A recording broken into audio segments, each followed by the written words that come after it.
Explorers of the unknown, welcome back. Let's expand our horizons with today's question.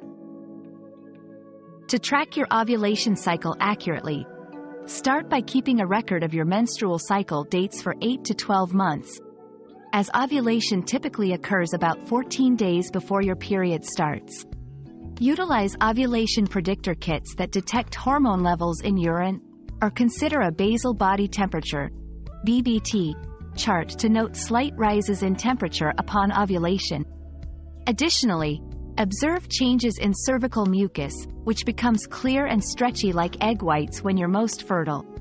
Combining these methods improves accuracy, helping to better understand your cycle.